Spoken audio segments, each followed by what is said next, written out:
पहले चोरी और फिर सीना जोरी, ये चीन की पुरानी आदत है। गलवान घाटी में बलवान भारतीय सैनिकों ने चीनी सैनिकों की जिस तरह से धुलाई की, उसके बाद चीन एक के बाद एक नई साजिशें बुनने में लगा है। लेकिन अभी हाल ही में Indian chief of defence staff यानी सीडीएस जनरल बिपिन रावत ने चीन को चेतावनी देते हुए बयान दिया था कि लद्दाख में चीनी अतिक्रमण से निपटने के लिए सैन्य विकल्प खुला है और अगर चीन के साथ कूटनीतिक बातचीत को लेकर कोई नतीजा नहीं निकलता है तो सैन्य विकल्प भी मौजूद है।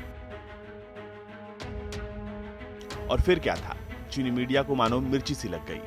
चीनी सरकार के मुखपत्र ग्लोबल टाइम्स ने सीडीएस जनरल बिपिन रावत के बयान पर बकायदा एक आर्टिकल छापा है और सेना के कड़े तेवर दिखलाने से भारत की आंतरिक परेशानियां दूर नहीं होंगी। भारतीय सेना ने सीमा से लगे कई संवेदनशील इलाकों में सैनिकों की तैनाती बढ़ा दी है और टैंक समेत कई हथियारों को इकट्ठा किया है। यानी कि मतलब साफ है, चाहे चीनी अखबार ग्लोबल टाइम्स हो या चीन की वामपंथी सरकार, सबको ये एहसास हो चुका है कि भारतीय सैनिकों के पराक्रम के आगे उसके सैनिक कहीं नहीं टिकते हैं। हालांकि ग्लोबल टाइम्स ने अपने लेख में आगे ये भी लिखा है कि भले ही भारतीय सेना ने अपना कड़ा रुख जाहिर किया है, लेकिन भारत सरकार चीन के साथ तनाव घटने की उम्मीद जता रही है। हो सकता है कि भारतीय सैन्य अधिकारी चीन भारत सीमा संघर्ष के खतरे को बढ़ा चढ़ाकर बताने की कोशिश इसलिए कर रहे हैं ताकि वो अपनी सरकार पर हथियार और सैन्य साजो सामान के लिए रक्षा खर्च बढ़ाने के लिए दबाव डाल सकें।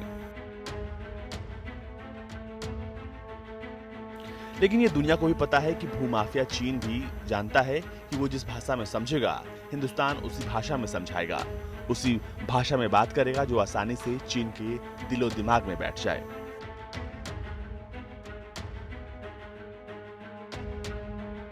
समझना चीन को है कि आखिर वो चाहता क्या है। लद्दाख में एलएसी पर उसने जो जमीन हड़पने वाली नीति को अपनाया है, वो उसकी बहुत बड़ी भूल है।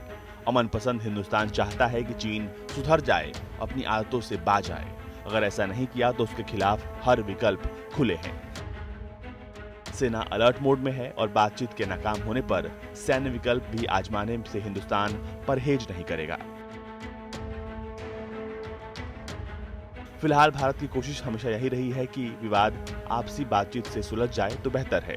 तभी तो अब तक 5 बार कोर कमांडर स्तर की बातचीत हो चुकी है। कूटनीतिक राजनयिक स्तर पर भी संवाद से कड़वाहट की बर्फ को पिघलाने की कोशिश की जा चुकी है। लेकिन चीन के रवैये से नहीं लगता कि वो अपनी गलतियों को सुधारना चाहता है। ब्यूरो रिपोर्ट, भारत तक।